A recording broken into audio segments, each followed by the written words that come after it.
Muy buenos días. Ajá, ahí estamos empezando. Muy buenos días, buenas medias mañanas, buenas tardes, dependiendo de dónde se conecten con esta transmisión y este encuentro regional virtual, fondos y trasfondos del compromiso a la acción en el financiamiento de la educación de personas jóvenes y adultas EPJA. Este encuentro lo celebramos con muchísimo entusiasmo, con muchísimas ganas, ilusiones, desde la plataforma de redes regionales por la EPJA, que está constituida por 6 redes regionales. Tenemos a la campaña latinoamericana por el derecho a la educación CLADE, el Consejo de Educación Popular de América Latina y el Caribe, CEAL, la Asociación Latinoamericana de Educación y Comunicación Popular, ALER, la Federación Internacional de Fe y Alegría y el Consejo Internacional de Educación de Adultos, ICAE, y también nuestra querida Red de Educación Popular entre Mujeres de Latinoamérica y el Caribe, REPEM. Este encuentro está siendo transmitido y tenemos en la sala 3 cabinas de interpretación para español, portugués e inglés, a lo cual podemos acceder en la parte inferior de nuestra pantalla en el caso del Zoom. Y para las posteriores grabaciones también tenemos ese soporte técnico. Así que agradecemos muchísimo esta atención, este llamado, y recordar que el derecho humano a la educación de personas jóvenes y adultas nos ha puesto siempre en el foco desde la plataforma y desde las organizaciones de la sociedad civil, y sabemos que desde el compromiso que tienen los estados para garantizar este derecho, va indefectiblemente vinculado al financiamiento. Entonces, queremos actualizar los datos sobre el financiamiento, queremos profundizar sobre ello y ver cómo estos compromisos han podido avanzar, ojalá, para todas las poblaciones, y tener una fotografía de este momento en el año 2024, luego de la Confintea y ya en el proceso de seguimiento del marco de acción de Marrakech. Entonces, para entrar de una vez en auto, vamos a invitar a Agostina Constantino y Francisco Cantamuto, consultores desde Argentina, quienes hicieron esta investigación sobre el financiamiento de la educación de personas jóvenes y adultas en América Latina y el Caribe, y les escuchamos con muchísima atención. Francisco, Agostina, como parte del equipo de investigaciones, escuchamos atentamente. Hola, María, y a todos, todas quienes están presentes, a Claude por la invitación. Quisiera poder compartir una presentación si fuera posible. Eh, Sí, ya mismo.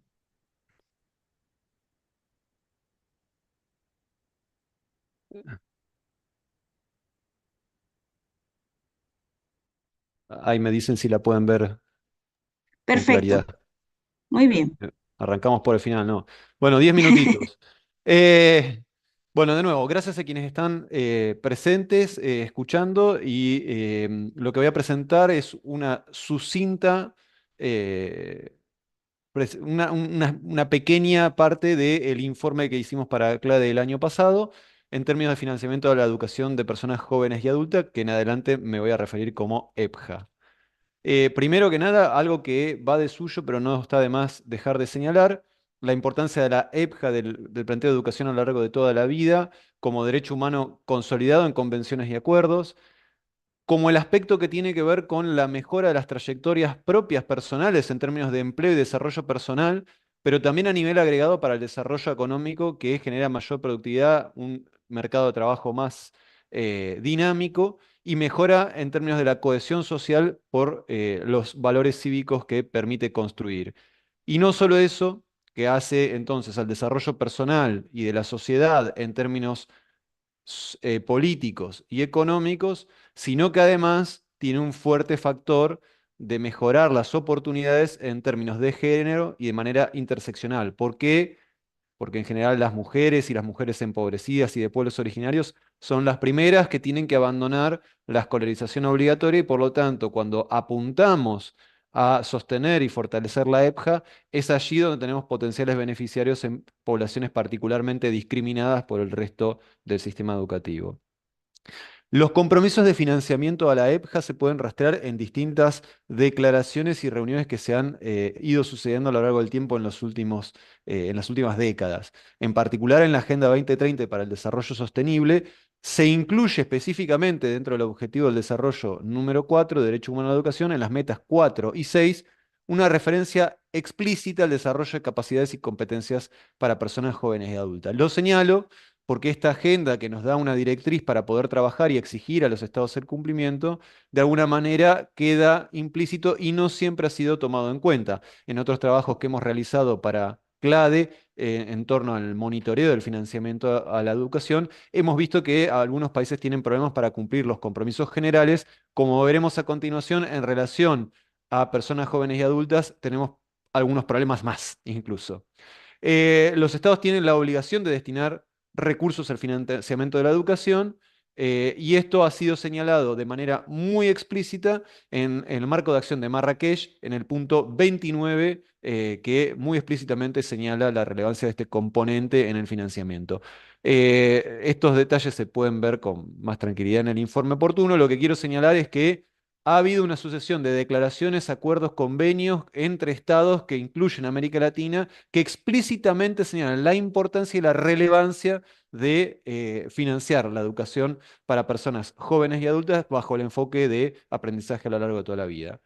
¿Cuáles son los modelos de financiamiento que hay para educación de personas jóvenes y adultas? Básicamente seis. El público, el financiado por el Estado, sobre el cual nos vamos a enfocar a continuación. El privado, que está solventado por las propias empresas. Un modelo mixto que combina los anteriores, el basado en la ayuda para el desarrollo, el personal cuando las propias personas invierten, y uno voluntario o comunitario que se basa en los aportes de las comunidades en la organización de la sociedad civil. Quiero señalar algo que va a volver a aparecer luego cuando trate de rastrearlo a nivel del Estado. Las formas de avanzar en la educación para personas jóvenes y adultas son múltiples y reconocen diferentes trayectorias y énfasis, con lo cual existen dificultades para tratar de obtener información centralizada de todos estos mecanismos de financiamiento de manera separada, en una manera sintética e integrada. Sí vale la pena señalar entonces este aspecto, porque como hay tantas fuentes para financiar distintas trayectorias de inserción en la EPJA, es un desafío la construcción de la información. Además de ello, vale señalar algunos aspectos respecto de algunos de los modelos en particular. El basado en la ayuda para el desarrollo tiene un fuerte foco en las infancias que, por definición, deja fuera a las personas jóvenes y adultas. En este punto no es una crítica a la ayuda para el desarrollo, sino un señalamiento de las limitaciones para confiarse en este foco. Respecto del financiamiento privado, hay muchas discusiones en torno al compromiso real de las empresas en términos generales para las actividades de educación en estos sectores que suelen estar centrados en capacitaciones para el mundo del trabajo, pero que no siempre implican, al menos con la información que contamos, un fuerte desembolso de dinero. Entonces, señalado este aspecto, perdón, y respecto de del financiamiento voluntario o comunitario, hay una duda muy importante porque acá hay un esfuerzo enorme y sé que muchas de estas organizaciones forman parte de la red de CLADE o son organizaciones amigas que hacen un esfuerzo monumental por trabajar a nivel de los espacios en barrios o sectores vulnerables. El problema es que cuando el financiamiento para estas iniciativas viene de la propia comunidad o incluso de las mismas personas, tenemos el riesgo de reforzar las mismas asimetrías y discriminaciones que llevaron a la expulsión en un primer momento de estas personas del sistema educativo formal en el periodo previo ligado a las infancias y adolescencias. Entonces, digamos, sin pretender eh, criticarlo, muy al contrario, lo que señala es la necesidad, por todas estas críticas, de tener en consideración la relevancia de la fuente central de financiamiento para compensar estas asimetrías, que es el financiamiento público de la EPJA. En este punto, me parece importante señalar los siguientes aspectos respecto al financiamiento de los estados. Primero, existen muchas iniciativas a nivel del Estado, a nivel nacional, provincial, municipal, regional, y estos distintos niveles no necesariamente tienen acciones coordinadas entre sí. Lo mismo ocurre entre dependencias del Estado en ministerios, secretarías y direcciones. En general, en América Latina y el Caribe, como pongo más tarde, la mayor parte de los programas de EPJA está centrado en el ministerio, en ministerios de educación. Pero no obstante, podría ser que ministerios ligados a desarrollo social o al trabajo pudieran estar haciendo iniciativas de capacitación que hacen a la definición amplia de la EPJA y estar en otras dependencias. Finalmente, está esta discusión sobre la concepción de la EPJA como parte de la educación o como parte de una simple capacitación laboral o de desarrollo social que tenga que ver con reinserción o readecuación de la inserción de las personas en su propio entorno. Hecha esta discusión respecto de cómo las iniciativas se distribuyen entre niveles y dependencias del Estado, no suele haber sistemas de etiquetado claro en los presupuestos que permitan construir la información de manera agregada. Y esto es muy importante por lo que voy a mencionar más adelante. En el marco de Belén, los puntos 11A Dos y 11G. minutitos, Francisco. Ok, Tenemos 2 minutitos. Y dicen en la cabina de interpretación si puede ir un poquito más lento porque tienen que interpretar. ok, Disculpe. no hay problema, María. En el marco de Belén hay dos puntos, el 11A y 11G, que hablan de la necesidad de generar indicadores para evaluar los compromisos de la EPJA. En América Latina y el Caribe el compromiso fue de 3% del presupuesto educativo frente al 6% que pedían las organizaciones de la sociedad civil. Eh, Confintea 7 en el 22 señaló la importancia de monitorear y evaluar esta información, pero en la consulta previa, los estados de América Latina y el Caribe reconocieron no darle la suficiente importancia. Y si bien señalan que se comprometen a invertir más en EPJA, también señalan que es lo que vienen haciendo desde 2009. No hay información clara en este respecto. La encuesta generada a partir de Confintea, la GRALE, de la sucesión 3 en adelante, incluyó una consulta sobre cuánto se destina el presupuesto a la EPJA. Y hay una gran variabilidad, pero en términos generales, la mayoría de los países simplemente no sabe cuánto gasta. No hay una metodología integrada que permita reponerlo y en general los funcionarios responden a su buen parecer sin una idea del todo clara de dónde surgió esa información. 23 países de América Latina y el Caribe ofrecieron datos oficiales. En el GRALE 5, que es el último que disponemos, la mitad dijo que gastó lo mismo que en el 18 y un tercio que aumentó, pero solo 13 de esos países pudieron identificar partidas concretas, la mayoría en el Ministerio de Educación, y solo 8 ofrecieron un dato preciso de cuánto financiaban. Es decir, falta información del financiamiento público de la EPJA, que es el que mejor repara las asimetrías de base. Estos datos no me iba a detener, es solo para mostrar que hay una enorme variabilidad. Esto es cuánto participa la EPJA en el gasto total en educación. Pueden ustedes ver variaciones que van del 4 al 40% en el 2019, lo cual habla de una enorme dispersión y qué se está entendiendo en cada caso por financiamiento de EPJA. Y en términos de los montos destinados calculados en dólares a precios corrientes, también hay una variabilidad gigantesca que va de menos de $1 por persona a 10.000 dólares por persona adulta en Brasil, lo cual compone una variabilidad gigantesca en el marco de la misma región. No se puede discutir la importancia de la EPJA, hay múltiples fuentes de financiamiento, pero son los aportes del Estado los que permiten compensar, contener o reducir las discriminaciones y asimetrías de base. Y en este punto hace falta una política que coordine dependencias y niveles para generar información centralizada que además requiere de la consulta de la sociedad civil para poder contener la dispersión de información. Es un problema de agenda la relevancia del etiquetado con una metodología clara en los países de América Latina y el Caribe, siguiendo estas primeras impresiones respecto a la información con la que disponemos. Muchas gracias. Muchísimas gracias, Francisco. En nombre del equipo de investigación, hemos colocado en el chat también la disposición del enlace para que puedan ver el informe. Y si tienen algunas preguntas, algunas inquietudes, pueden irlas anotando o bien compartiéndolas en el chat. Vamos entonces rápidamente, aprovechando este tiempito que tenemos en este encuentro virtual de fondos y trasfondos del financiamiento, nos vamos a Chile. En Chile recientemente se hizo una reunión a propósito del seguimiento del Acuerdo del Marco de Acción de Marrakech. Muchísimo gracias al esfuerzo de María Eugenia Letelier, coordinadora nacional del área de trayectorias educativas y aprendizaje a lo largo de la vida del Ministerio de Educación de Chile, quien nos va a compartir estos avances en la agenda del financiamiento a propósito del caso de Chile y sus reflexiones. Te damos la palabra, María Eugenia. El micro, ajá. Hola, buenos días. Agradezco esta invitación y agradezco también la presentación previa de Francisco porque le coloca un marco general que creo que nos viene muy bien.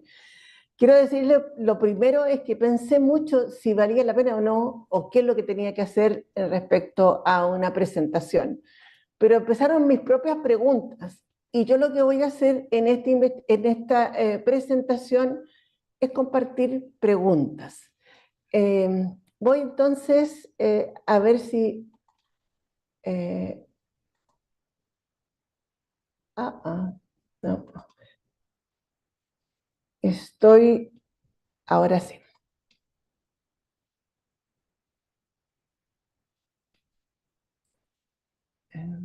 Perdonen, pero estoy tan acostumbrada ya al Teams que me estoy complicando la vida. Un Tranquila. momento. Recordamos que estamos en la transmisión y que estamos haciendo interpretación al inglés-portugués, también para que quienes ingresen en este momento puedan acceder a ello en la parte inferior de la pantalla. Entonces, a ver si logramos deshacer la travesura de los duendes tecnológicos. Sí, sí, mi problema es que estoy acostumbrada al Teams y me Sí. estoy enredando.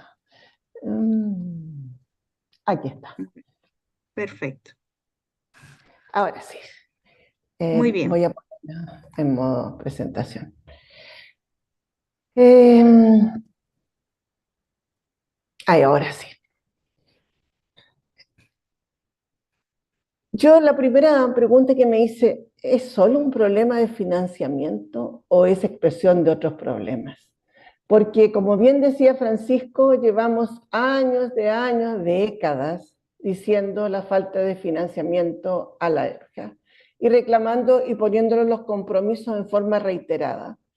Entonces, vale la pena preguntarse, ¿esto es solo un problema de financiamiento o algo más hay que está reflejando este problema?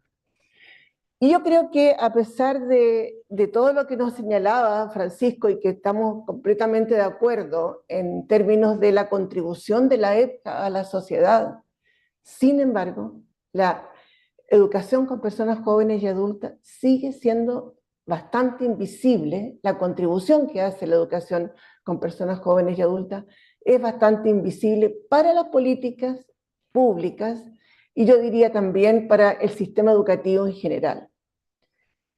Entonces, de alguna manera, es que esta falta de financiamiento refleja también la falta de valor e importancia que la modalidad de educación de adulto tiene en las políticas educativas.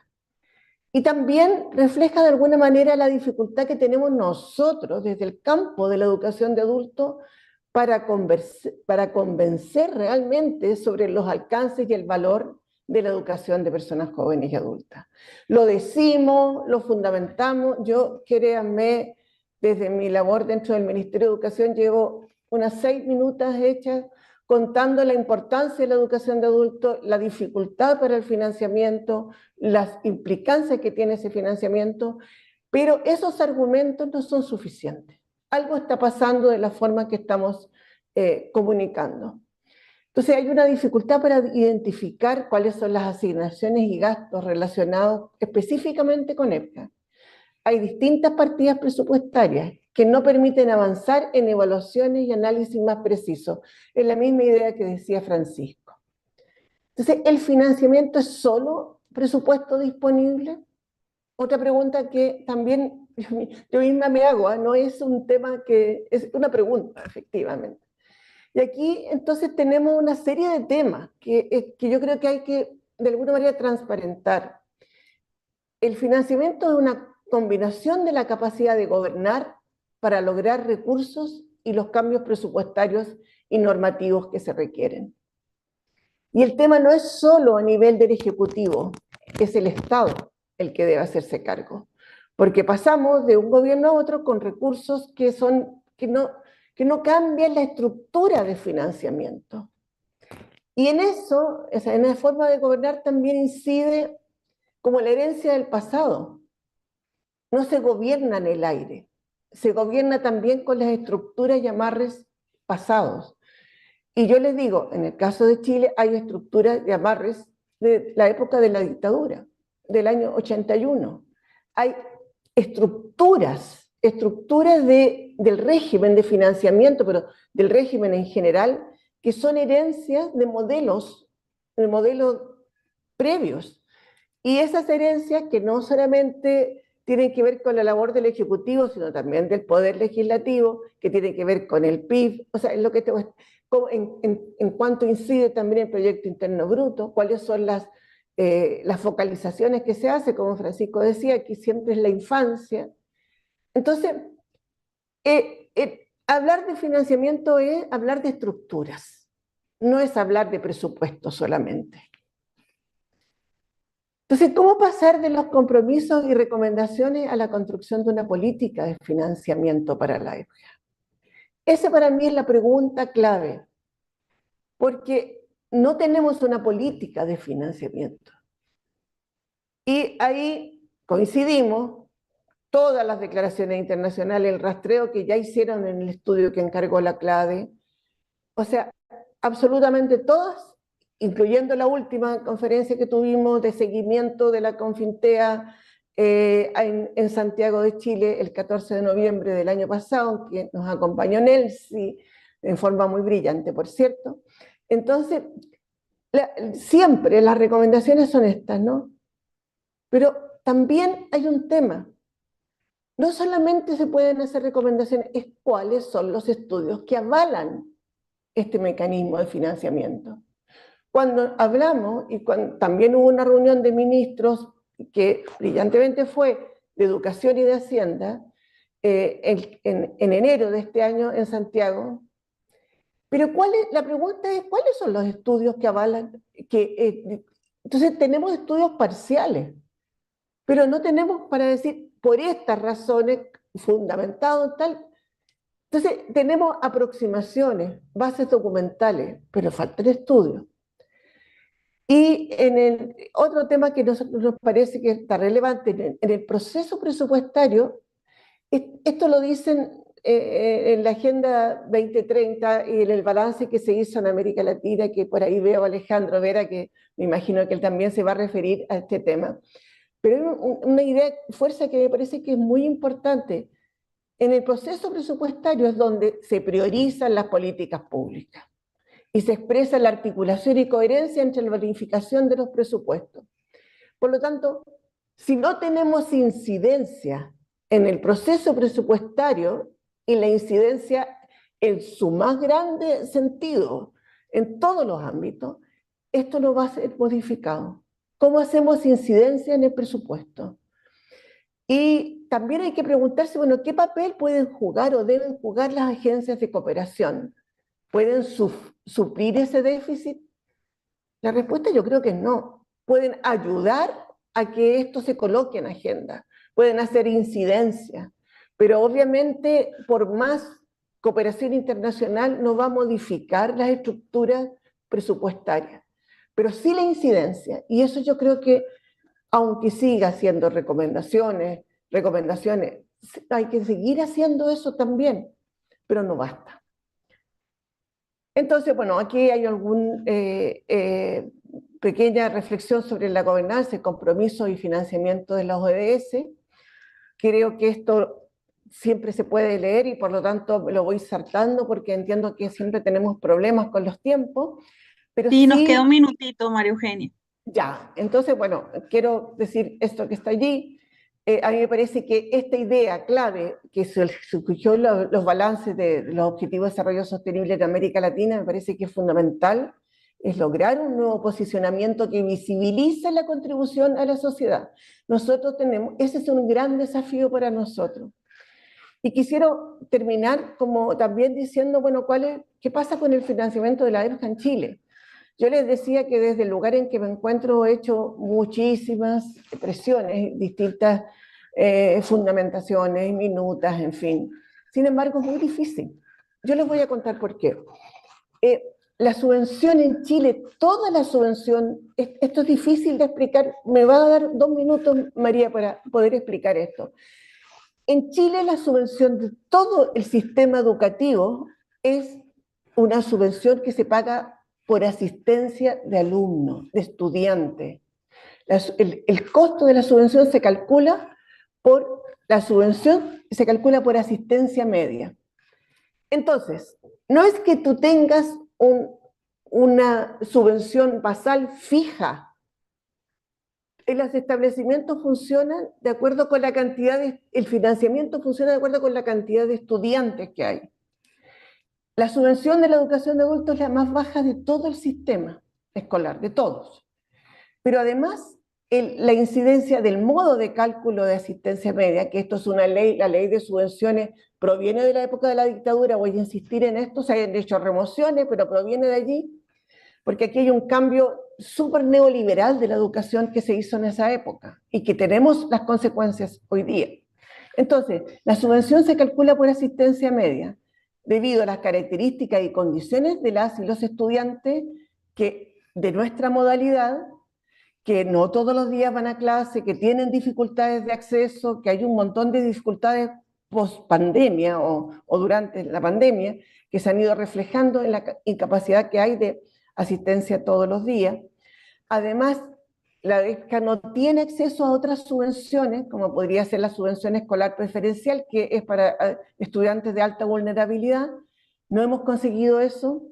Entonces, la diferencia de recursos que hay entre la modalidad de educación de adultos y la regular de niños y adolescentes se han acentuado, son cada vez más complejas.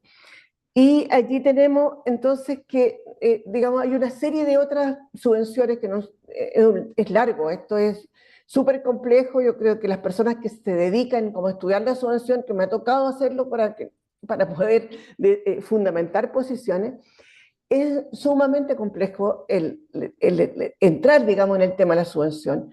Pero la idea fuerza es que en Chile la subvención se paga por asistencia media y la subvención de la EPCA es la más baja. Entonces tenemos remediales constantemente, pero no soluciones. Luego quiero terminar con la misma pregunta. ¿Es solo un problema de financiamiento o es expresión de otros problemas? Gracias. Muchísimas gracias, María Eugenia. Esto lo que hace es despertarnos el interés por profundizar y ampliar más los debates. Les pedimos a las personas que tengan inquietudes, comentarios, poderlas compartir en el chat. Y como dice la canción, subo desde el sur hasta la Centroamérica que tenemos en Guatemala, hacer contacto con el viceministro de Educación, un compañero muy querido de larga trayectoria en la educación y en el compromiso, investigador docente. Francisco Cabrera nos va a hacer este panorama de la situación y perspectivas desde Guatemala en relación a la EPA y el financiamiento. Te agradecemos mucho el llamado. Te escuchamos atentamente.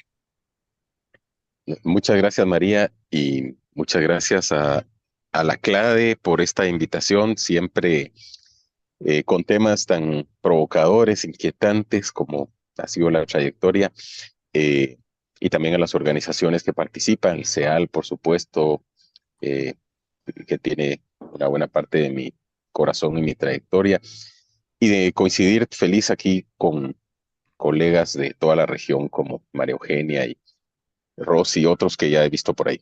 Pero bueno, yo querría hacer una intervención que de algún modo creo que puede abonar a responder la pregunta que María Eugenia nos ha dejado planteada en su intervención. Si es o no solo cuestión de financiamiento, eh, el tema del abordaje de la EPA, cuestión de presupuesto, perdón, que es como lo pone María Eugenia. Eh, Miren, lo primero que me gustaría es ubicar un poco mi intervención en el sentido de alguien que viene del mundo de la EPJA, también de la participación en estos espacios, ahora en una función pública en la que, por supuesto, el escenario es bien distinto, pero las ideas prevalecen y las luchas y los compromisos también. Pero me gustaría plantearlo desde allí, estas reflexiones en torno a este tema que nos convoca hoy. Yo creo, como de alguna manera se ha dicho en las intervenciones anteriores, que efectivamente hay un problema de visibilidad y de importancia que tiene la EPJA en el conjunto de los sistemas educativos o del conjunto de de la política pública. Es verdad que es muy poco visible en general, pero yo diría que hay en en ese escenario una necesidad muy franca que es la de educar o reeducar a distintos públicos en razón del entendimiento de la EPJA, de su importancia, de su trascendencia y de su potencial, que la verdad es que pocas veces es visto y reconocido. Y es verdad que los documentos ya citados por Francisco antes eso, son muy claros en los planteamientos, pero también es verdad que muchos de esos documentos son invisibles en el día a día de la política pública. Simplemente no están, no se miran, no están sobre los escritorios o si están en una librera, quizá archivados, pero no están en la definición de las cosas. Y yo creo que ahí es algo que tenemos que hacer para conseguir que tales compromisos efectivamente se conviertan en parte de las agendas. Yo creo que el primer asunto que tenemos que ver es el de reeducar. Y lo digo también más o menos como parte testimonial. Creo que hay que empezar por reeducar al funcionariado, que suele pensar la educación como sinónimo de escuela, escolaridad, escolarización, etcétera, no más allá de eso.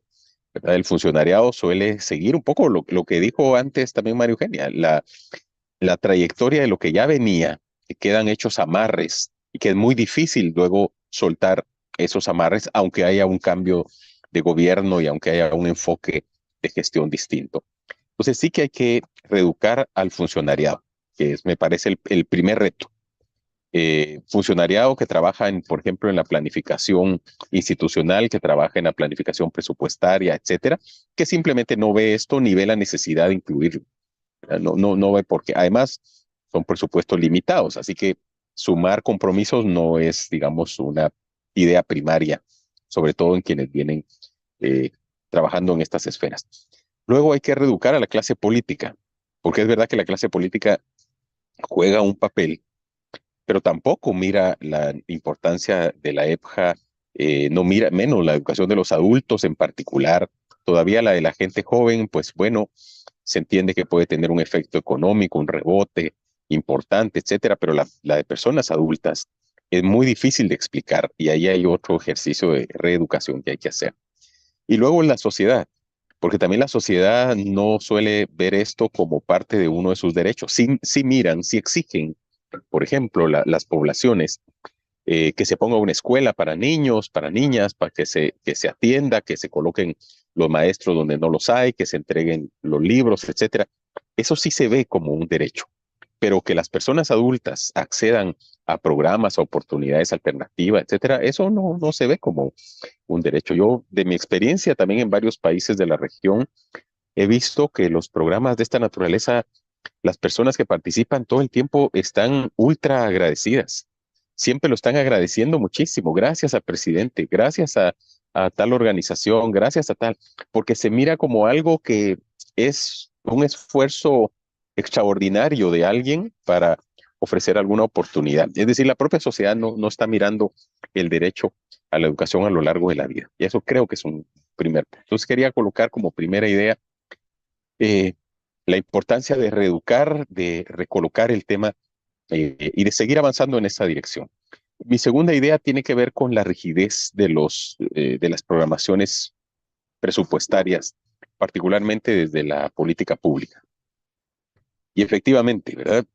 No es nada sencillo hacer incrementos, por ejemplo, presupuestarios para campos como el de la EPJA y otros cuando se tiene que navegar con presupuestos muy estrechos y con un factor que los economistas llaman rigidez presupuestaria y que es esa dificultad para poder agregar o hacer saltos importantes. Luego que la ejecución presupuestaria en el campo público no es algo que suceda de manera tan espontánea. Tiene que articular, hilvanar una serie de pasos que van primero desde por lo menos un año antes de la potencial implementación y luego la articulación con el marco legal las finanzas públicas, que en países como Guatemala es sumamente complejo. sumamente difícil. Obviamente, a partir de las malas experiencias de ejecuciones públicas arbitrarias, del fenómeno de la corrupción tan generalizado, etcétera, eso ha hecho que haya muchísima normativa más, es muy difícil ejecutar.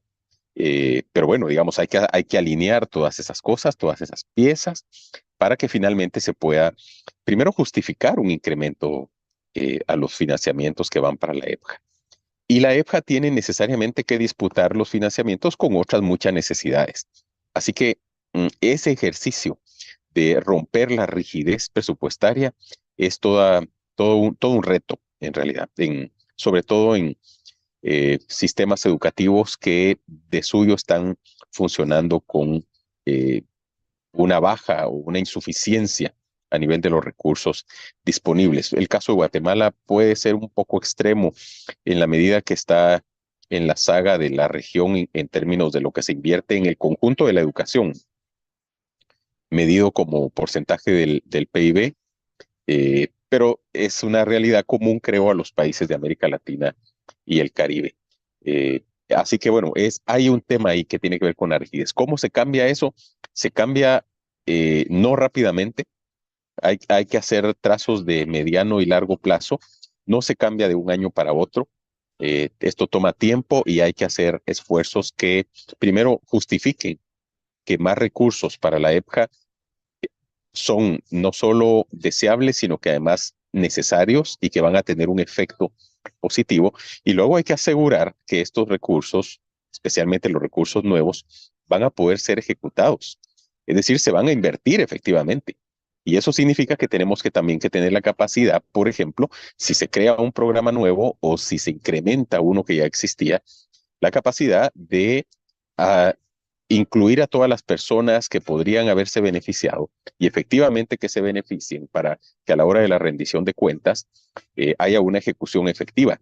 Porque lo peor que puede pasar es que nos pongamos una meta alta, que no logremos alcanzarla y luego venga un recorte, una regresión en términos de la inversión pública en materia de la EPJA. Lo que quiero decir es que no es sencillo, pero se puede hacer, por supuesto, en esa mirada de mediano y largo plazo.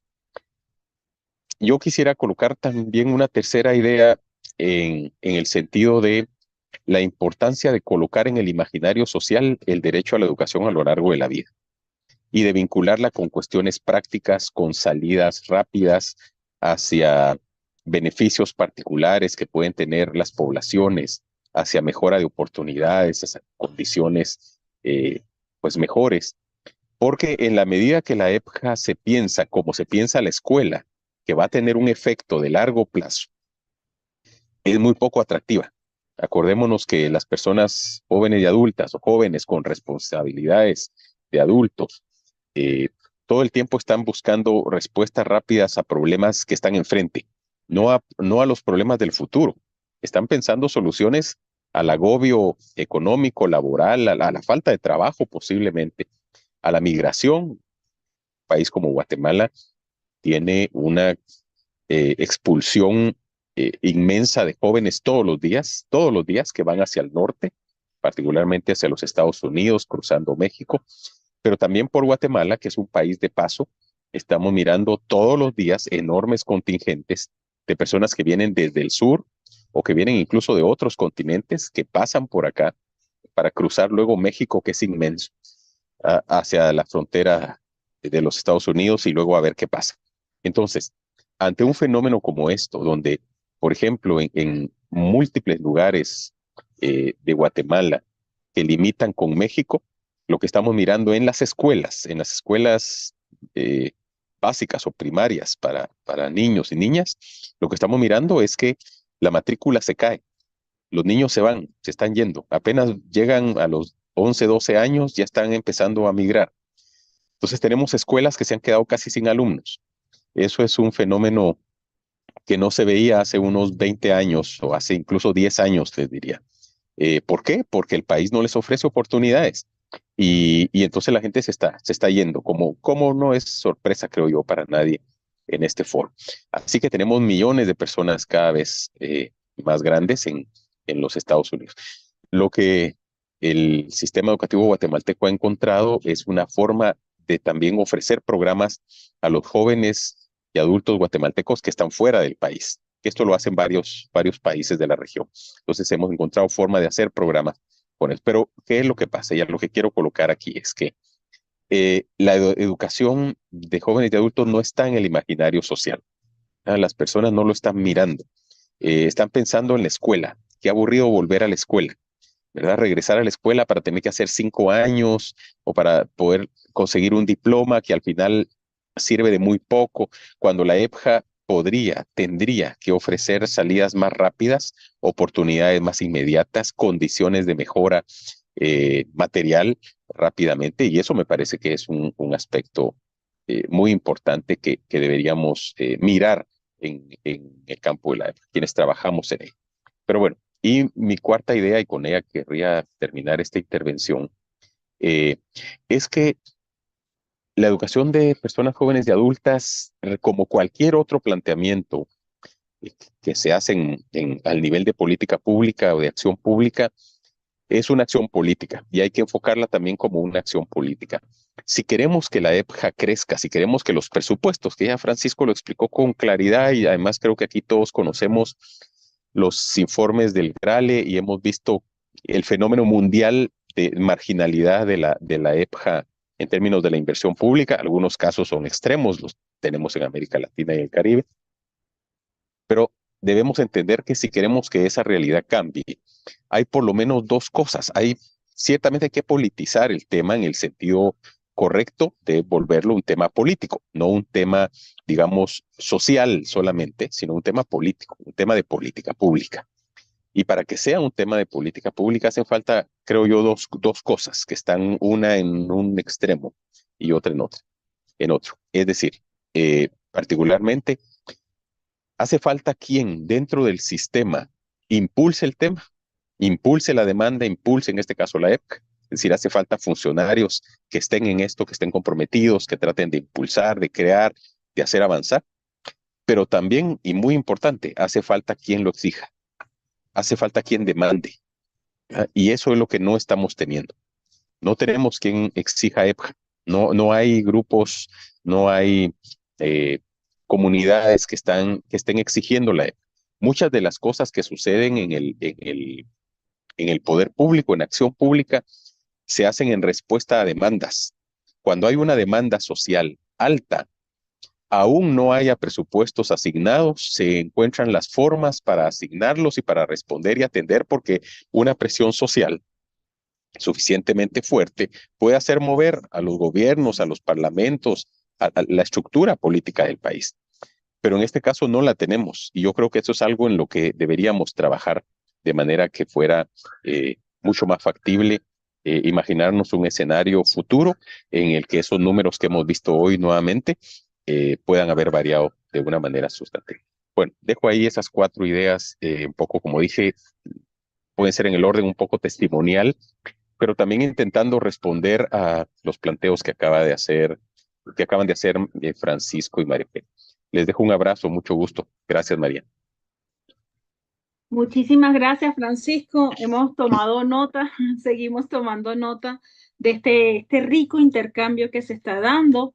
Y bueno, nos llegan confirmaciones de que nos están siguiendo en República Dominicana, en Colombia, en Brasil, en Ecuador, en mismo Guatemala, México. Así que seguimos con la apertura de mensajes, inquietudes y comentarios, tanto en el chat de la transmisión como en nuestra propia sala de Zoom.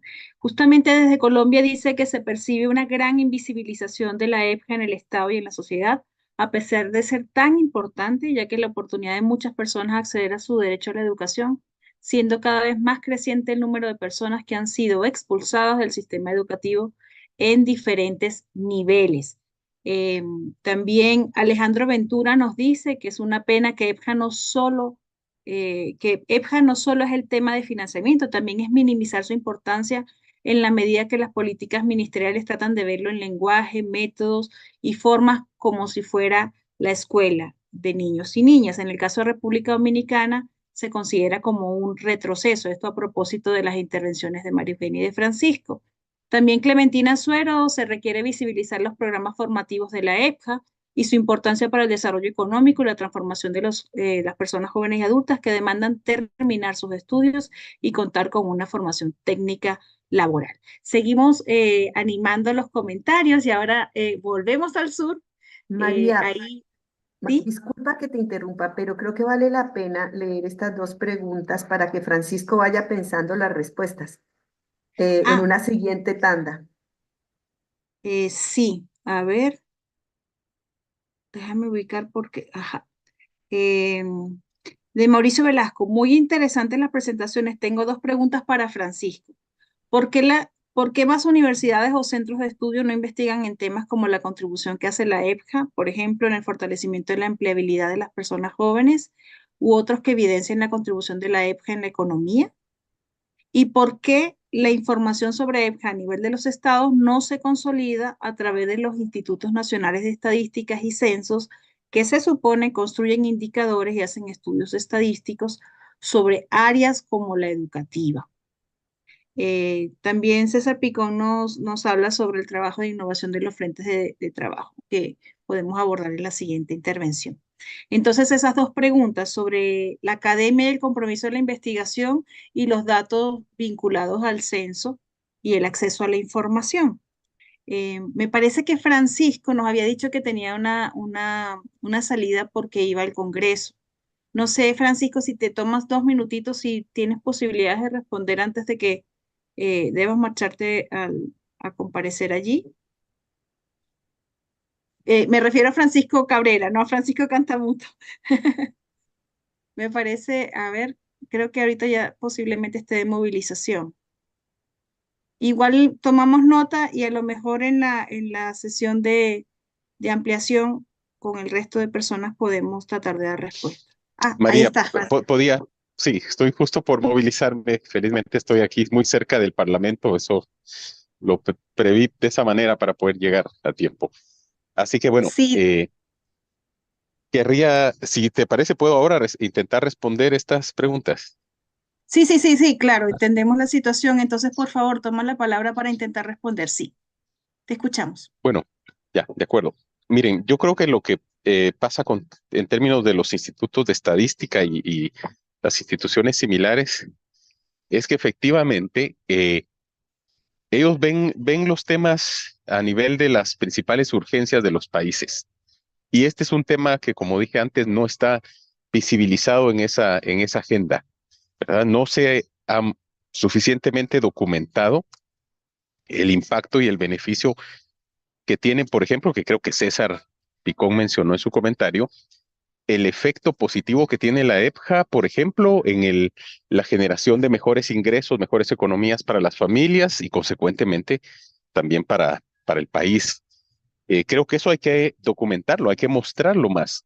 Los institutos de estadística suelen ser también muy rígidos, muy tradicionales en sus mecanismos de análisis y de investigación y crear procedimientos sobre lo que ya han venido trabajando.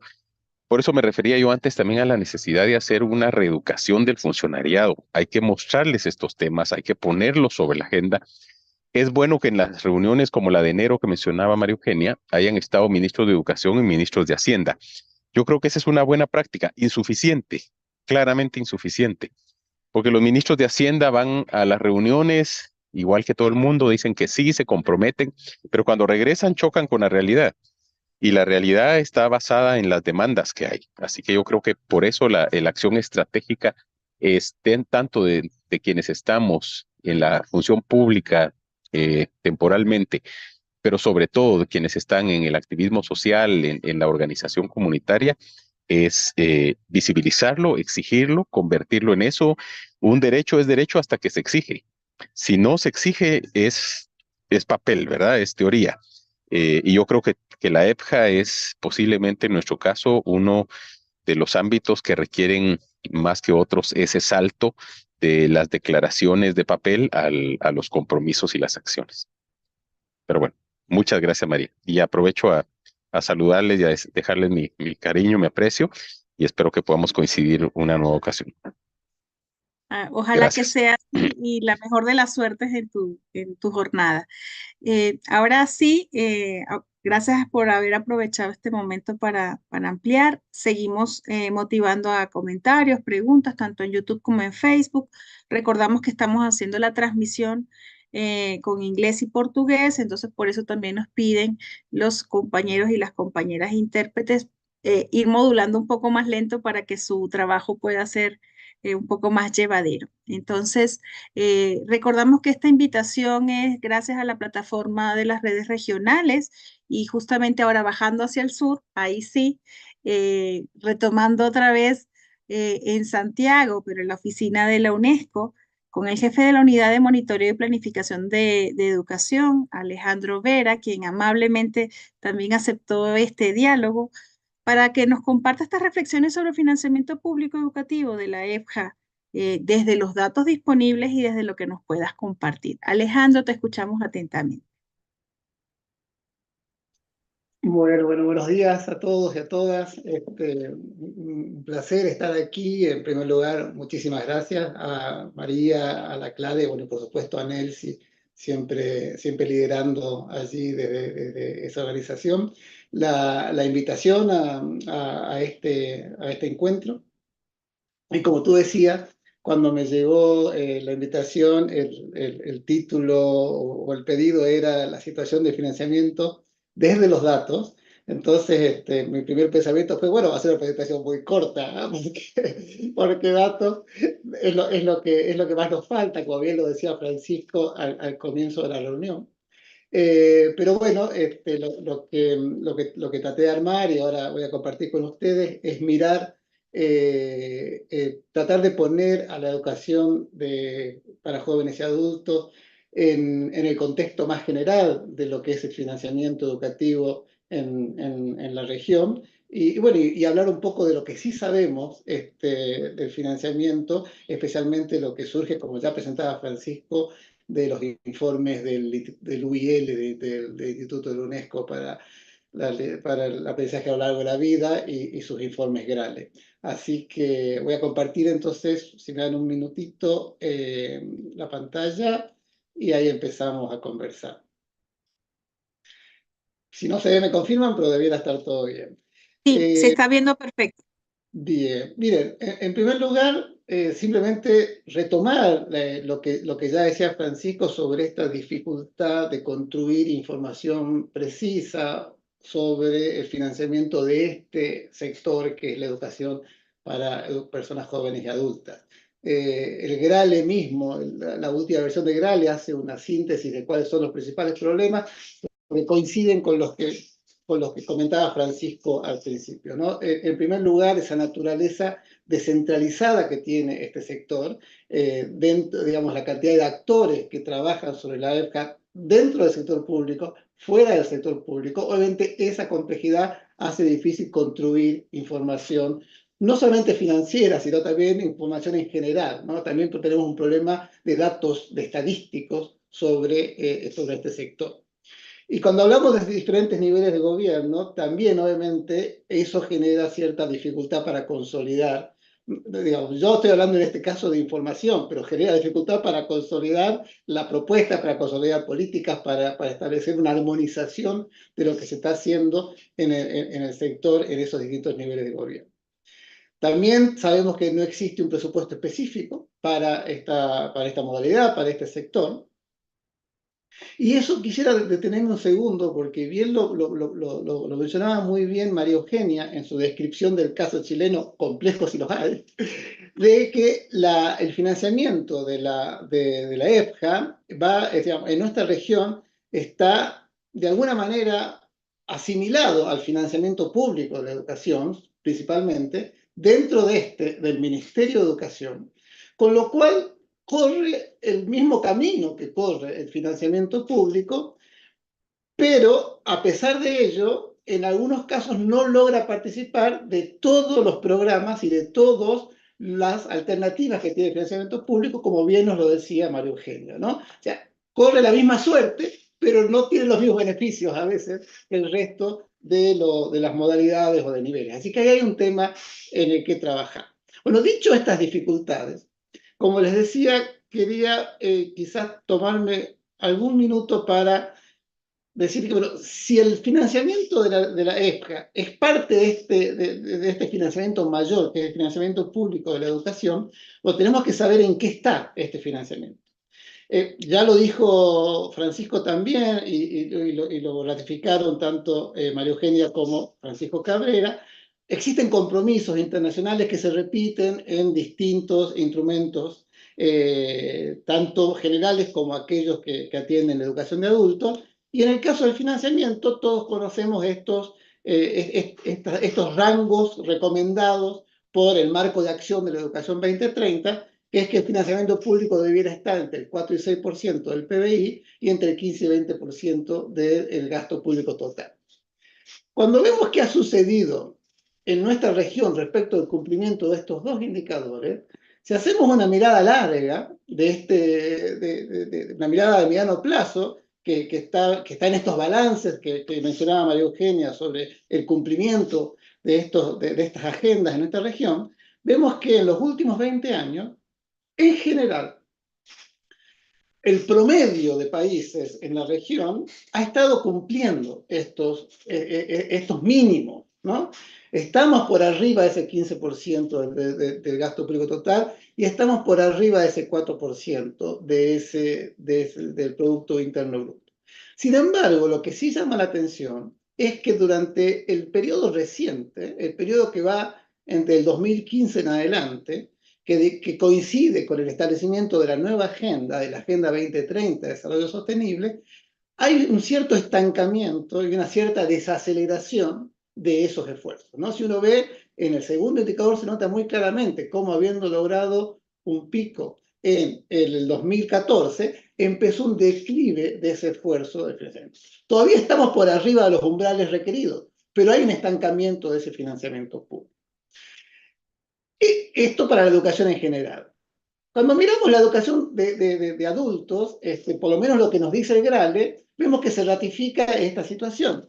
Esta tabla, que hay varias de estas en el informe de GRALE, vemos que desde el 2018 y aproximadamente 2019-20, que es cuando toma los datos el último GRALE, nuestra región, América Latina y Caribe, la mayor parte de los países, si se analizaban sus presupuestos dedicados a adultos, estábamos en un decrecimiento o un estancamiento. Solamente el 30% de los países decían haber aumentado el presupuesto desde el 2018 hasta el momento de esa medición.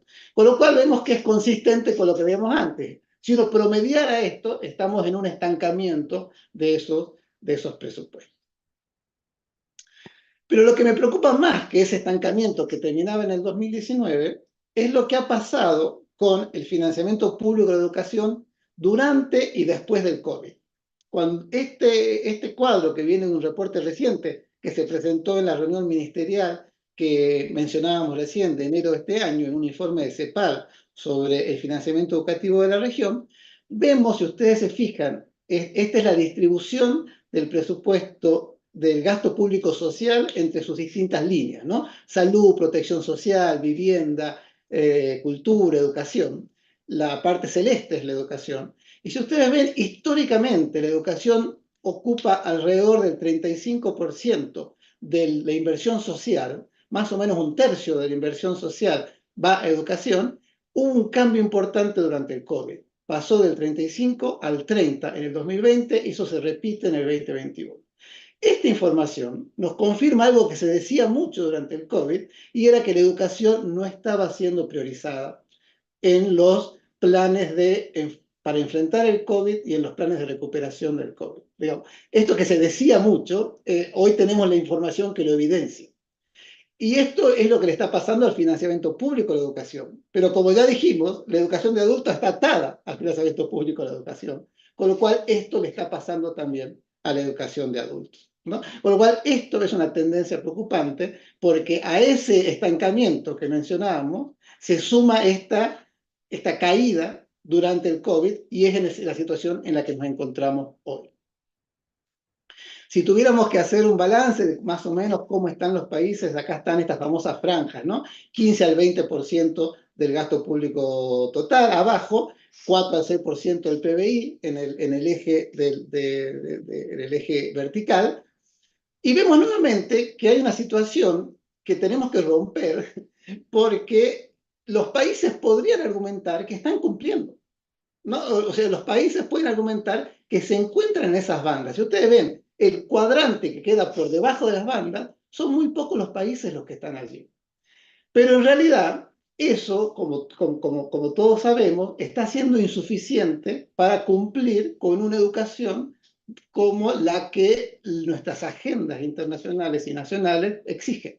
Entonces, allí toma mucho sentido esto que decía María Eugenia, que era necesitamos evidenciar y necesitamos documentar esas necesidades.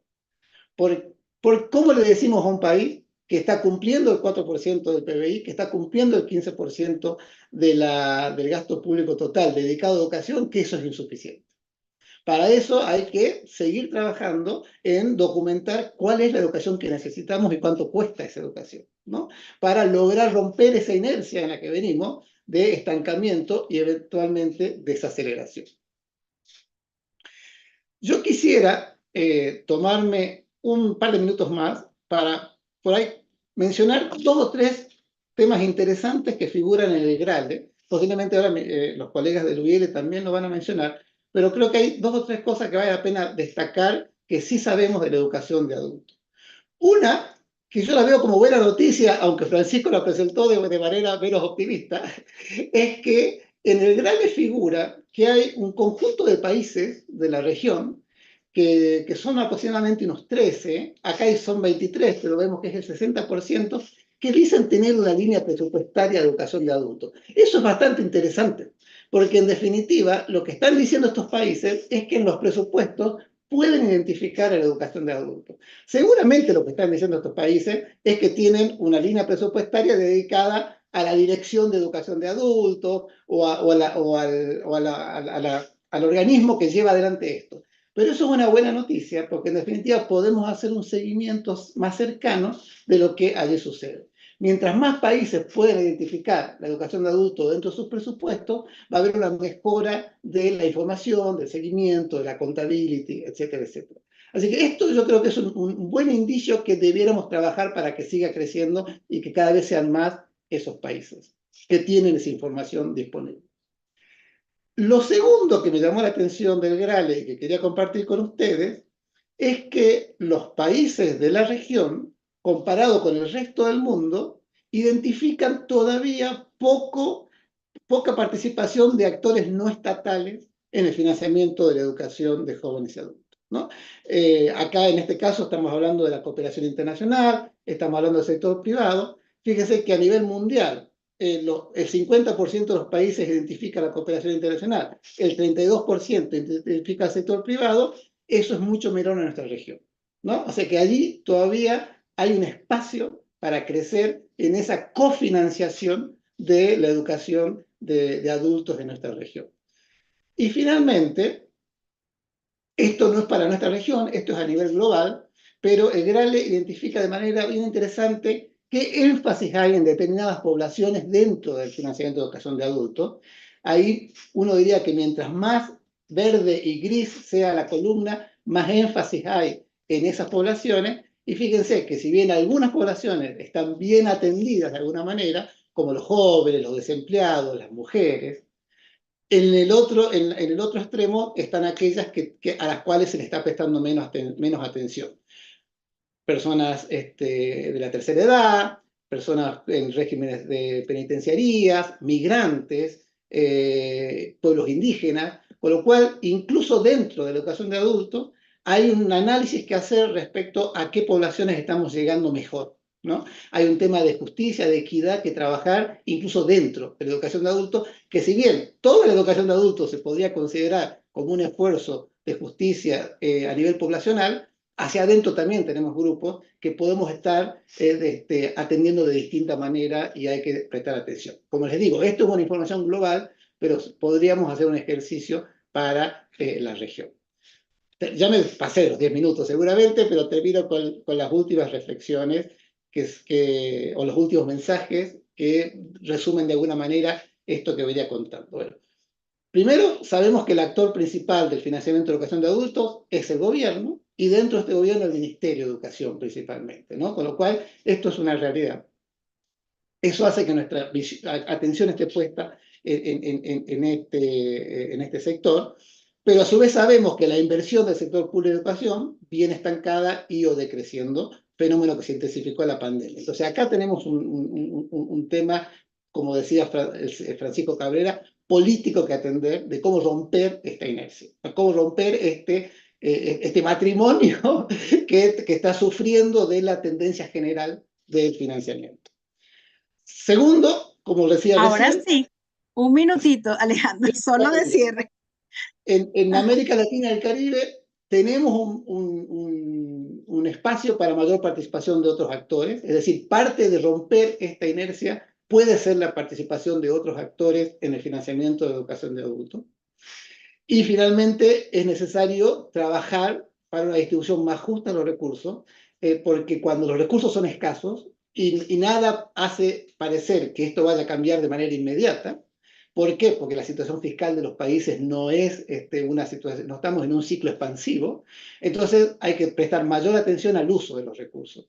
Entonces ahí aparecen de vuelta las clásicas dimensiones de la eficiencia, de la equidad, y nosotros también dentro de la educación de adultos tenemos que prestar atención a esos temas.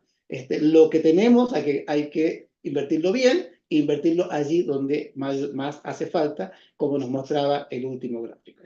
Y el último puntito, que es simplemente un reclamo, un pedido de seguir trabajando juntos para una mayor producción de información en el financiamiento, en el resto de las temáticas, pero para eso, y no se lo tengo que contar yo a ustedes lo conocen mejor que yo, lo que es necesario es dimensionar, establecer los límites claros de la educación de jóvenes adultos. Muchas veces la producción de datos es difícil porque es difícil conceptualizar qué entra dentro de este mundo y cuáles son de qué está conformado el sector y hasta dónde llega ese sector, ¿no? Es importante esa conceptualización para que los datos puedan ser producidos de manera precisa y de manera pertinente. Hasta acá llego, y por supuesto me quedo hasta el final del webinar.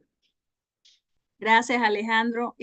Tenemos diferentes comentarios también sobre a qué se destinan los presupuestos en los estados, sobre el acceso a la información, sobre el acceso a los datos oficiales y esta necesidad de hacer cruces y análisis sobre los datos disponibles. Vamos a hacer una mini rondita, así como de palabras finales de quienes tenemos en sala, de los ponentes y las intervenciones, para que si se les quedó alguna cucharita puedan decirlo en 2 minutitos. Eso sí, porque estamos sobre el tiempo, entonces volvemos, ahí mismo nos quedamos en Santiago. Vamos con María Eugenia. Has visto todos los intercambios, entonces tienes 2 minutitos para tu comentario al cierre. Yo quería decir que hay que mirar la educación con personas jóvenes y adultas desde una perspectiva histórica. Nosotros, si miramos las generaciones hacia atrás, la mayoría de nosotros, de nuestros padres o abuelos, no terminaron la secundaria, no terminaron la media, no terminaron. Entonces, por eso es que es tan importante el cambiar un poco la narrativa con la cual estamos conversando sobre educación con personas jóvenes y adultas y colocarlo como un tema que, o sea, no podemos hablar de una infancia en el aire. Aquí la infancia es con adultos y la educación es intergeneracional, como es intercultural, como es... Entonces, es como ¿cómo explicar que en las políticas educativas el foco, si nosotros queremos el foco en la infancia, tiene que ser en la infancia con adultos, no es la infancia en el aire. Eso por un lado. Por otro lado, yo creo que aquí nosotros tenemos alianza con universidades, y es verdad, pero también en las universidades, por lo menos en Chile, no existe ninguna carrera de pedagogía que tenga especialidad en educación de adultos. Hay a veces cursos, hay un magíster en alguna universidad, pero una o dos, pero son además por lo tanto, no hay una visión desde el pregrado en la importancia de la educación de adultos. Lo que sí está ocurriendo, y una cosa bien, bien interesante, es que las personas jóvenes que salen de la educación de adultos, no, perdón, de las universidades y que han hecho prácticas o han hecho tesis en que se han involucrado en la educación de adultos, quieren seguir trabajando en educación de adultos. De alguna manera, con esto termino, María, es que hay un tema que me parece súper relevante, cómo el profesor vuelve a sentir dignidad docente en la interacción en las aulas de educación de adultos. Y lo que tenemos, hablando no solamente de presupuesto, sino como un activo importantísimo en la educación de adultos, es el compromiso de los profesores y de los docentes con los estudiantes. Ahí se está dando algo de innovación pedagógica que ya le gustaría al resto del sistema poder ir fortaleciendo. Hay muchas otras cosas que decir, pero me quedo callada porque no tengo tiempo, pero sí tengo muchas otras ideas que compartir. Eso es lo que nos anima es a seguir haciendo más eventos y seguirte escuchando, así que le tomamos nota para las próximas. Vamos con, en Argentina, con Francisco Cantamuto. Tienes 2 minutitos también. Ahí vimos mucho fuego por ahí, por el chat, entonces 2 minutitos. Gracias, María. Yo quiero volver a agradecer a todo el panel porque realmente ha sido muy motivante, pero además especialmente quiero hacer público mi agradecimiento a Alejandro Vera, que nos dio una mano en la etapa preliminar de la elaboración del informe. No sé si Alejandro se acuerda, pero bueno, fue muy relevante para nosotros y quiero hacer público el agradecimiento por la buena disposición. Respecto de los diferentes temas que se abren, que realmente son múltiples y difíciles de cerrar en pocos minutos, pero que lo importante es esto, que nos motiven a seguir pensándolo. Quiero señalar al menos 2 aspectos que me parecen relevantes. Uno es el tema de que fue señalado la necesidad de contar con una idea de presupuesto mínimo para garantizar el acceso a esa educación. Y ahí hay algunas experiencias preliminares, no para la EPJA, sino para la educación en general. Los avances que hizo Brasil son interesantes de calcular una canasta educativa. Entonces creo que es dable pensar, caminar en ese sentido pensando en, bueno, ¿cuál sería la disponibilidad de ingresos mínima que necesitan las personas para poder darse continuidad en el acceso a la educación? Y eso se puede hacer alguna estimación tomando definiciones que muy posiblemente limiten las dimensiones con las que nos necesitamos, pero que nos ayuden a dar un piso, ¿sí? Partir, si hay que garantizar el derecho, ¿cuánto cuesta garantizar este derecho? ¿Cuál es el piso? Bueno, ese será un camino a recorrer y luego ver qué fuentes de financiamiento lo sostienen pública, personal, ayuda para el desarrollo, etcétera. Y el segundo punto ligado a esto tiene que ver con, bueno, muchas veces se nos señala esto de que los recursos fiscales son finitos. Y justamente en el chat parte de lo que pasaba es esto, digamos, los informes del Banco Mundial, es decir, no del Comité por la Refundación de la Cuarta Internacional Trotskista, el Banco Mundial está señalando que los pagos de deuda están desplazando los gastos en protección social, salud y educación en la periferia global. Entonces, hay un privilegio de asignaciones que hay que poner en discusión de qué es lo que está como prioridad. Y al respecto, quiero señalar la importancia que en América Latina y el Caribe se han sucedido una serie de reuniones de la sociedad civil de algunos estados. Colombia ha sido uno que ha motorizado el debate sobre la necesidad de reformas fiscales para dotar a los estados de recursos suficientes. El debate de la educación no puede estar al margen del debate sobre una fiscalidad progresiva que ayude a disminuir estas discriminaciones. Habría más aspectos para resaltar, pero creo que esto que es como el centro de la discusión me parece que viene bien. Muchas gracias de nuevo. Estas convergencias con justicia fiscal también son bastante animadas y queremos seguirlas profundizando. Alejandro, 2 minutitos para, por si acaso se te quedó algo ahí en la gaveta, seguro que mucho. Sí, no, bueno, tengo la ventaja de haber hablado el último, con lo que está muy fresco lo que dije, pero no, simplemente remarcar, creo que, a ver, algo que viene muy en línea de lo que contaba María Eugenia para el caso chileno. Yo creo que la educación de adultos a veces, al no estar posicionada políticamente dentro de los presupuestos, es la primera que sufre los recortes, ¿no? Es decir, cuando hay ajustes, muchas veces se prioriza a las educaciones, a los niveles obligatorios, a los niveles tradicionales, básicos, y sufren recortes a aquellas otras modalidades, otros niveles, el nombre que tome en cada lugar. Entonces, educación de adultos suele sufrir esa situación. Y seguramente lo venimos conversando con algunos países, es lo que ha estado pasando durante la crisis del COVID y los países que están enfrentando situaciones fiscales complejas. Entonces, es muy importante hacia adelante lograr construir una retórica que logre proteger a la educación de adultos de estos vaivenes, ¿no? Se mencionó muchas veces durante hoy esta reunión de ministros de Educación y de Hacienda que tuvo lugar en Santiago. Con esa reunión hubo una necesidad hacia adentro, y Nelsi no me va a dejar mentir, que ha sido parte de todo este ejercicio, de justamente de volver a pensar cuál era el discurso con el que íbamos a llegar para que los ministros de Hacienda nos escuchen, ¿no? Porque todos los que estamos acá defendemos el derecho a la educación sin ninguna duda, pero muchas veces nuestra contraparte como que no nos escucha ese relato. Entonces hubo un esfuerzo de volver hacia encontrar o establecer todos esos beneficios, todos esos impactos que tiene la inversión en educación, ¿no? El documento de sostenibilidad financiera de educación que propuso CEPAL para esa reunión justamente tiene esta idea, ¿no? Volvamos a recuperar esa importancia de invertir en educación. Bueno, otro tanto creo que hay que hacerlo en el caso de la educación de adultos, como lo decía María Eugenia, como lo decía Francisco, ¿no?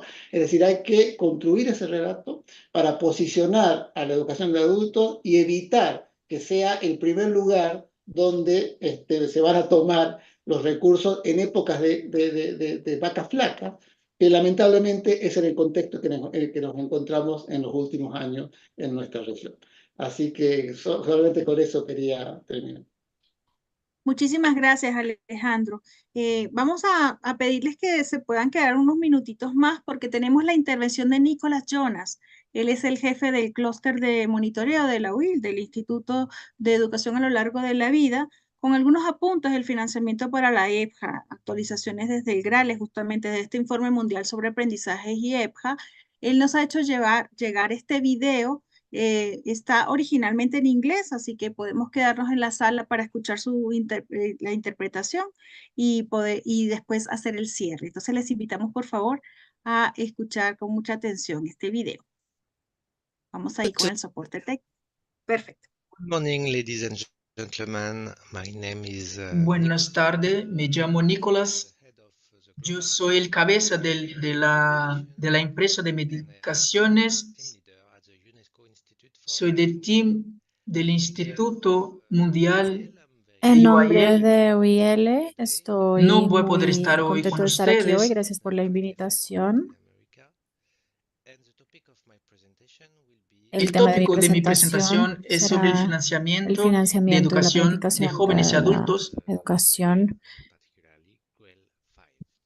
y las actualizaciones del informe GRAL. Entonces, comenzaremos por Vamos a dar una empezar por una perspectiva perspectiva global global en lo que está de pasando algunas en el cosas de tema. sobre educación. Antes de comentar, Me quiero gustaría resaltar, como aclarar ustedes saben bien, sobre el el financiamiento del financiamiento de la sector de educación educación, para que es adultos y realmente jóvenes complicado, es un tema que es un poco complicado difícil, por varias razones. por muchas razones. Primero, nos faltan muchos datos en este tema y no es solo porque los países no quieren reportar en lo que están haciendo en este momento, pero también porque no tenemos las herramientas apropiadas para reportar cuáles son las figuras de lo que se está gastando en este tipo de educación. En la mayoría de casos, todas las intervenciones públicas y todas las Y intervenciones todas en las intervenciones en general son general, multisectoriales, que es involucran multisectorial, varios ministerios, varias autoridades públicas, así como un amplio rango de stakeholders que tienen varios roles en la sociedad civil en el tema de educación adulta y de jóvenes. Entonces, en resumen, Si no tienes mecanismos de coordinación eficientes, es muy difícil reportar lo que realmente está pasando en el tema de financiamiento en este LEPJA. Dicho esto, vamos a volver a cuáles son los compromisos internacionales en este campo. Si vemos hace 15 años,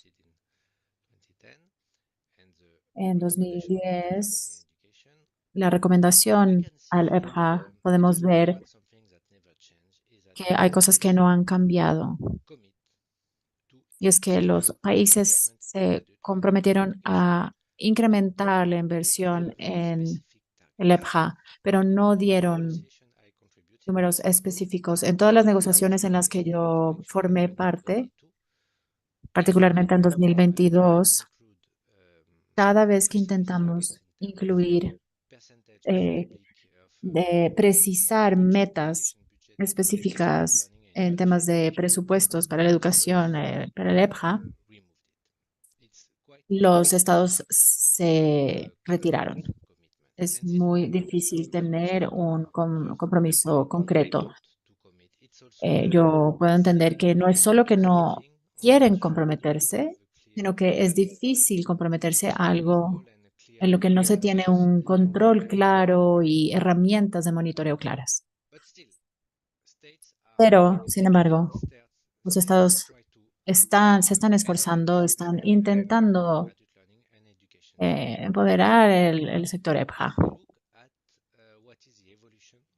Si miramos la evolución de los cambios en el gasto de EPJA en el mundo, podemos ver que desde el GRALE 5, más o menos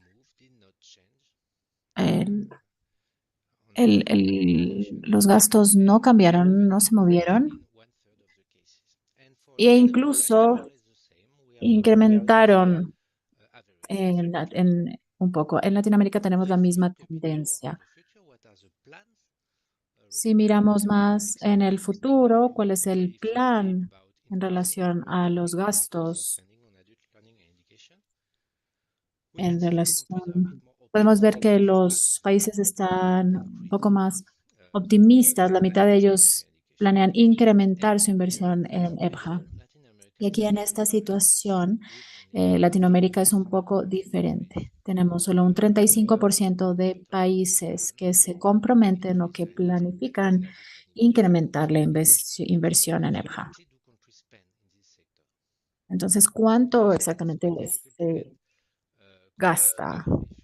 Es difícil tener cifras concretas. Podemos ver que 27% de países no saben cuánto gastan.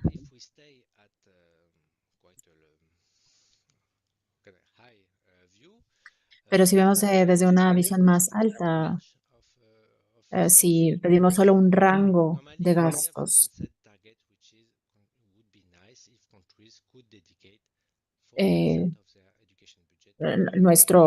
nuestra meta es que pudieran gastar un 4% del PIB en EPJA y estamos lejos de esta meta. Vemos que solo 15% de países declaran que alcanzan esta cifra. Otro aspecto importante es ver cuál es la meta de lo que se gasta en EPJA, cuáles son los aprendices, a quienes están dirigidos los programas. Esperamos que el Estado no controle todo en EPJA, no financie todo en tema de EPJA, pero que por lo menos juegue un rol importante en empoderar grupos específicos vulnerables al proveer habilidades específicas y conocimiento que los pueda ayudar a navegar en la sociedad. Si vemos a esos grupos objetivo, podemos ver que todavía la juventud sigue siendo un grupo importante y la La mayoría de gobiernos se siguen dedicando a ellos. Un punto de preocupación es que un grupo que necesita fuertemente educación y aprendizaje son las personas indígenas, las personas mayores, las personas de minorías. Y ellos no están recibiendo tantos beneficios de educación pública. Y estamos claros de que lo que las organizaciones civiles están más presentes y el Estado debería estar más presente en apoyar organizaciones de la sociedad civil y organizar estas intervenciones para minorías y personas indígenas y adultas. Les dije al inicio de la presentación que el financiamiento del sector es complicado y por seguro el Estado no puede jugar el rol único de financiar el EPJA. Es importante ver el peso de otros inversores en este tema. Esperamos que haya al menos dos actores importantes que serían el sector privado y la cooperación internacional.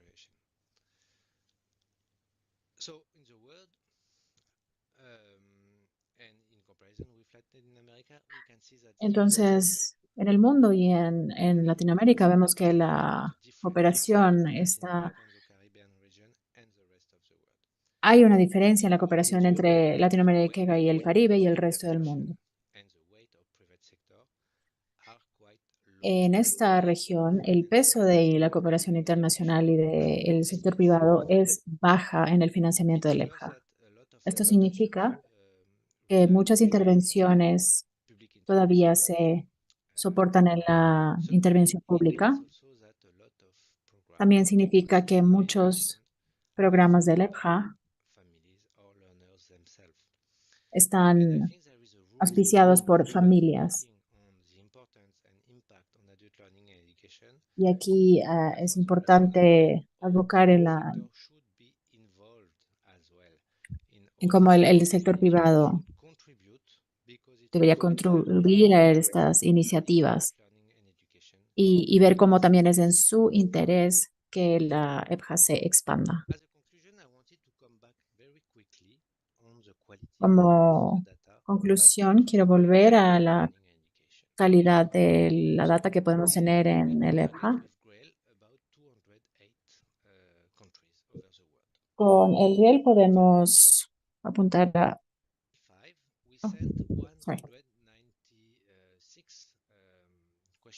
Vemos que había 196 países que respondieron la encuesta.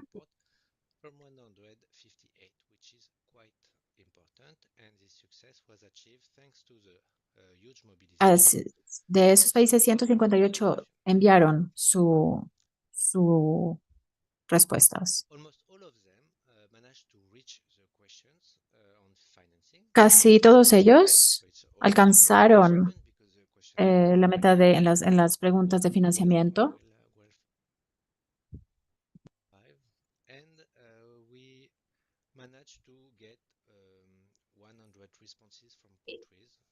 Y tuvimos unas 100 respuestas de países en cuanto al rango de porcentaje del gasto público en el EPJA. Pero cuando hablamos de un porcentaje preciso, no un rango, solo tuvimos 60 respuestas. Y de estas 60, solo 53 estaban actualizadas y cubrían el periodo estudiado por el reporte Gray. Lo que en conclusión, que de los 208 países potenciales en el mundo,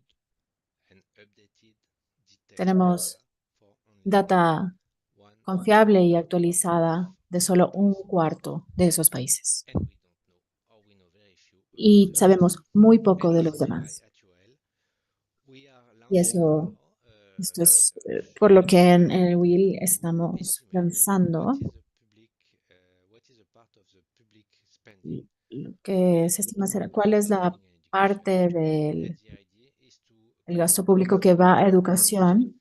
Lo que queremos es llegar a una metodología común que se pueda consultar a nivel nacional para poder tener de una vez por todas datos confiables e importantes que nos permitan incrementar y mejorar la inversión pública en el EPJA. Este es el fin de mi presentación.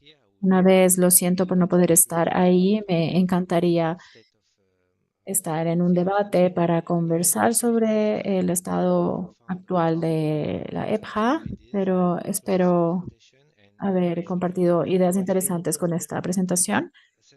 Si tienen alguna pregunta, por favor, las envían al organizador, la organizadora y yo les responderé en una semana seguramente. Les deseo una buena discusión y espero verlos pronto. Agradecemos a Nicolás Jonas, quien nos hizo llegar este video y también nos hizo profundizar sobre el informe Grale. Nelcy Lizarazo, coordinadora de la CLADE, muy activa desde la plataforma de las redes regionales. Palabras al cierre. Yo muy brevemente, porque esto se nos alargó, pero estuvo interesantísimo. Yo es que he aprendido un reguero y me tomé un montón de notas porque creo que hay mucho por hacer, que tenemos que ver cómo lo hacemos entre todos y todas y más de los que estamos acá, pero hay como claves súper interesantes en términos de investigación, de estudios, de levantamiento de datos, de reflexiones, de miradas. Me parece que este diálogo con compañeros y compañeras que están en la gestión pública y que entonces ven lo que nosotros vemos desde un lado, lo ven ellos desde el otro lado, es un diálogo sumamente provocador, sumamente sugerente. Así que yo no voy a decir mucho más, solo que creo que todos y todas nos estamos quedando con un montón de ideas que tenemos que ver cómo concretamos, para poder entregar información que contribuya a este giro en las narrativas imperantes sobre la EPJA, tanto en las políticas públicas como en los presupuestos públicos.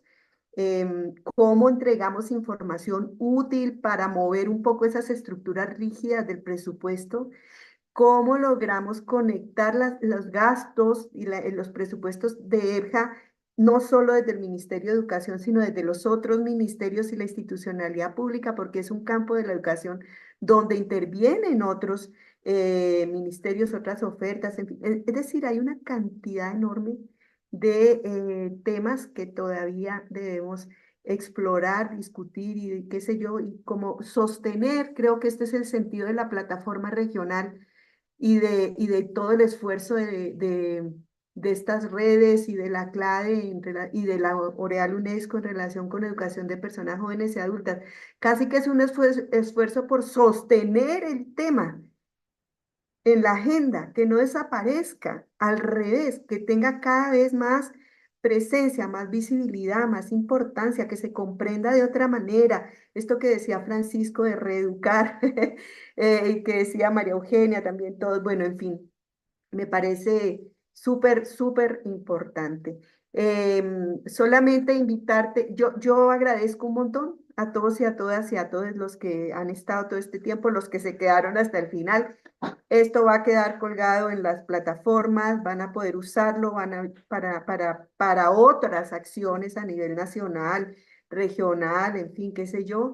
Lo haremos como CLADE, por supuesto, vamos a aprovechar todo esto que ha salido acá en este en este diálogo y seguramente convocaremos a nuevos diálogos sobre estas nuevas aristas del tema que han surgido hoy a propósito del financiamiento, para comprobar que el financiamiento no se resuelve solo hablando de financiamiento, como comenzó su intervención María Eugenia. Así que eso, me parece, María, que por ahí cerramos. Me gustaría de todas maneras proponerte que leas en voz alta los puntos que pone aquí Nora González, del ICAE, representante de América Latina y Caribe en el ICAE. Así que con eso creo que terminamos y de verdad, ustedes saben que yo soy muy entusiasta, pero es que estoy muy entusiasmada con las ideas que han surgido aquí. Me parecen súper claves. Alejandro, vamos a tener que hablar de esto. eh, Vamos a tener que hablar de esto que ha surgido acá. Vale, vale. Bueno, el comentario de Nora González y también llegan otros comentarios más, dos asuntos relevantes que quiere subrayar Nora. El ODS 4.6 habla de alfabetización para un segmento de la población de 15 a 24 años, dejando por fuera a toda la población adulta. Además, no pide cuentas sobre la educación a lo largo de la vida, siendo tan importante para la educación de personas adultas especialmente. Tanto las metas como los indicadores del ODS 4 refieren a personas con edad escolar formal. Ahí hay un semáforo que se enciende, ¿verdad? Hay una interpretación restrictiva del derecho humano a la educación que se garantiza hasta la secundaria y de manera progresiva a la universitaria, dejando por fuera la educación a lo largo de la vida, lo cual presupone que la educación es para edades escolares en personas menores de edad a los 24 años. Ahí también Betsey Valdivia nos felicita por la iniciativa. eh, Francisco, María Elena, en fin. Agradecerles muchísimo a quienes han estado atentos, atentas en esta jornada, agradecerle al equipo de investigación, Agostina y Francisco, muy especialmente por esta banderazo inicial que abrió este encuentro, a María Eugenia Letelier, Francisco Cabrera, que también está desde Guatemala, del espacio público, Alejandro Vera desde la UNESCO, Nicolás Jonas y todo el equipo que hizo posible también que pudiéramos comunicarnos de la mejor manera, el equipo de intérpretes, a Ramón Simon, a Teresa Ray, a Tainá Almeida, a Camila Franco, a Liz Granda, al soporte técnico Yanaína Uemura y por supuesto al equipo que logró también hacer todos estos contactos y hacer lo posible, que no aparecen en pantalla, Thais Yerbolino, Carolina Soria, Ederson North y todo el equipo también desde la plataforma de las redes regionales, Rosy Zúñiga, Tita también, desde la REPEM, la gente de la Federación Internacional de Fe y Alegría, de Aleri y CLAD. Les invitamos a que sigan nuestras redes para que podamos vernos en una siguiente oportunidad. Hasta la próxima. Chau, chau. Chao, chao. Adiós. Chao, buen día para todos. Muchas gracias. Muchas gracias. Gracias.